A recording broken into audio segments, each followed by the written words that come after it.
तो फ्रेंड्स अब हम समझेंगे कि हिमांक का अवनमन और मोललता में क्या रिलेशन होता है। तो हिमांक का अवनमन और मोललता में संबंध, ये हमारा हेडिंग है, ठीक ना।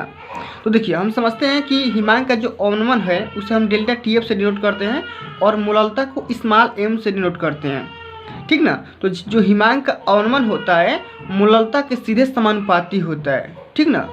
या आप ऐसे भी लिख सकते हैं कि delta T F is equal to K F small M. यहाँ से प्रोपोर्शनल का चिन्ह हटाएंगे तो यहाँ से के एफ एक स्थिरांक आ जाएगा, ठीक ना, जो कि आपका होगा मोलल अवनमन स्थिरांक। के एफ क्या है, तो किसी भी सॉल्यूशन का विलयन का मोलल अवनमन स्थिरांक है। अब यहाँ पे समझिए कि हिमांक अवनमन से अणुभार की आप गणना कैसे करेंगे, ठीक ना। तो यहाँ पे एक फार्मूला दिया गया है, स्मॉल एम इजकल टू 1000 के एफ डब्ल्यू अपान में डेल्टा टी एफ डब्ल्यू, ठीक ना। स्मॉल डब्ल्यू क्या है, तो विलय का भार है, कैपिटल डब्ल्यू क्या है, तो आपका विलयन का भार है, ठीक है। डेल्टा टी एफ क्या है, हिमांक का अवनमन है, और के एफ क्या है, तो विलयन के मोलल अवनमन स्थिरांक है, ठीक ना। अब यहाँ पे समझेंगे कि किसी भी विलायक का मोलल अवनमन स्थिरांक क्या होता है, ठीक ना। तो देखिए 1 किलोग्राम विलायक में किसी विद्युत अनवघट्य पदार्थ का 1 मोल घोलने पर हिमांक अवनमन विलायक का मोलल अवनमन स्थिरांक यानी कि के एफ कहलाता है, ठीक ना। 1 किलोग्राम विलायक में किसी विद्युत अनवघट्य, जैसे मान लीजिए यहाँ पे हमने डाला था 100 ग्राम विलायक को डाला था, लेकिन आपको यहाँ पे क्या करना है, 1 केजी डालना है।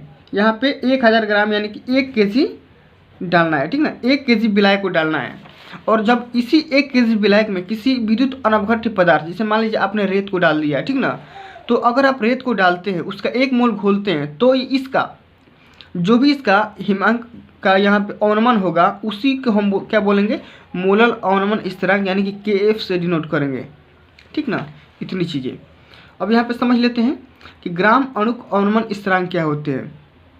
तो 100 ग्राम विलायक में किसी विद्युत अनवघट्य पदार्थ का 1 मोल घोलने पर हिमांक का अवनमन विलायक का ग्राम अणुक अवनमन स्थिरांक कहलाता है, ठीक ना। यहाँ पे देखिए अभी हमने यहाँ पे 1 केजी लिया था विलायक सॉल्वेंट, अब यहाँ पे हम लेंगे 100 ग्राम विलायक, और इसी 100 ग्राम विलायक में रेत को मिलाएंगे या बालू को मिलाएंगे या किसी भी विद्युत अनवघट्य पदार्थ को मिलाएंगे और उसी का 1 मोल घोलेंगे, ठीक ना। जब 1 मोल घोलेंगे तो जो भी हमारा हिमांक का अवनमन उठेगा, जितना भी होगा, उसको हम बोलेंगे ग्राम अणुक अवनमन स्थिरांक, ठीक ना। चलिए अब देख लेते हैं कि हिमांक अवनमन से विलय के अणुभार कैसे निकालते हैं। तो यहाँ से देखिए, यहाँ से एक बहुत ही मोस्ट इम्पोर्टेंट फार्मूला है, आप इसे हम निकालते हैं। स्मॉल एम इजकल टू 1000 के एफ डब्ल्यू अपन डेल्टा टी एफ, अभी हमने बताया था, ठीक ना। सारी चीज़ें बता दिया कि स्मॉल डब्ल्यू क्या है, कैपिटल डब्ल्यू क्या है, के एफ क्या है, ठीक ना, डेल्टा टी एफ क्या है और स्मॉल एम क्या है। यहाँ पे लिखी हुई चीज़ें हुई है, स्मॉल एम आपका अणुभार है, के एफ मोलर अवनमन स्थिरांक है, स्मॉल डब्ल्यू विलय का भार है और कैपिटल डब्ल्यू आपका विलयन का भार है, ठीक ना। इस पर हमने न्यूमेरिकल ऑलरेडी करवा रखे हैं, ठीक ना। 2 मोस्ट इंपॉर्टेंट न्यूमेरिकल करवाए हैं जो कि कई बार बोर्ड एग्जाम में पूछे जा चुके हैं, ठीक ना। चलिए अब हम समझते हैं सबसे मोस्ट इम्पोर्टेंट टॉपिक आपका राउल्ट का नियम। ये देखिए वाष्पशील द्रवों के द्विअंगी विलयन और राउल्ट का नियम। राउल्ट का नियम आपका क्या बोलता है उसे हम समझेंगे बहुत ही अच्छे तरीके से, ठीक ना। तो स्थिर ताप पर वाष्पशील द्रव, जिससे आपका हो गया द्विअंगी विलयन के प्रत्येक घटक विलयन के ऊपर, ठीक ना, आंशिक दाब विलयन में उसके मूल प्रभास के अनुक्रमानुपाती होता है। ये देखिए आपका आंशिक दाब ये हो गया, ठीक ना, और ये आपका मूल प्रभास। तो आंशिक दाब जो होगा मूल प्रभास के सीधा समानुपाती होगा, ठीक ना। अब यहाँ से प्रोपोर्शनल का चिन्ह हटाएंगे तो यहाँ से देखिए P A is equal to P nought A X A, P nought A यहाँ पे आ गया आपका, ठीक ना।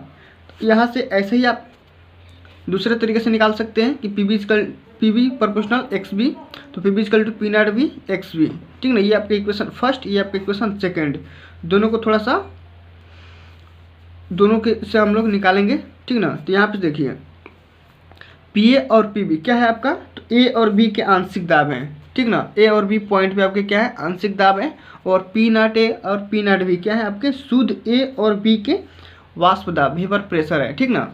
यहाँ से देखिए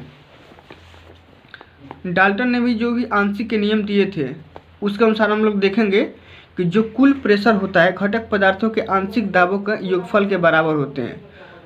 डाल्टन ने जो भी यहाँ पे आंशिक दाब के नियम दिया था, किसी भी बर्तन के एक पॉइंट पे जो आपका प्रेशर रहेगा, ठीक ना, वो किसी भी लिक्विड के जगह जगह प्रेशर का जो भी आंशिक दाब होगा वो टोटल प्रेशर के बराबर होगा, ठीक ना।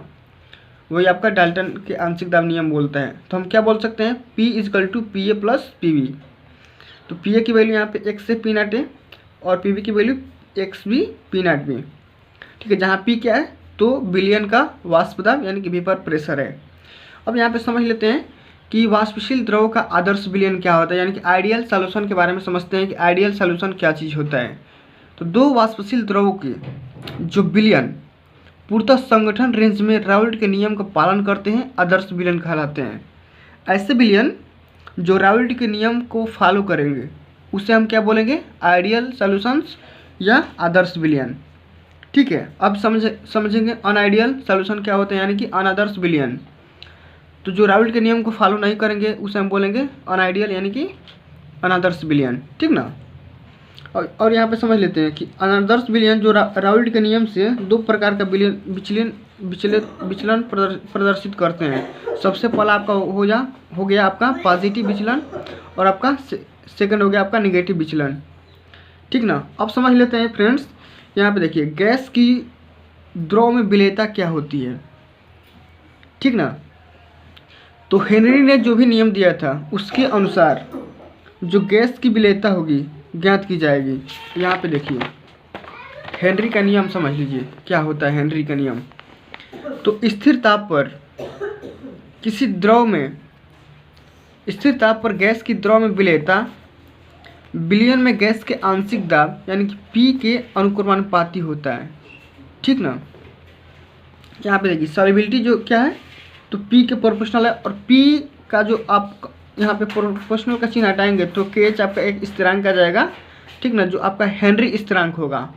KH क्या है आपका हेनरी स्थिरांक और S क्या है, तो गैस की द्रव में विलेयता, ठीक है, जो कि आपके मोल प्रति डिग्री लीटर में होंगे, ठीक ना। मोल प्रति लीटर में आपकी विलेयता होगी।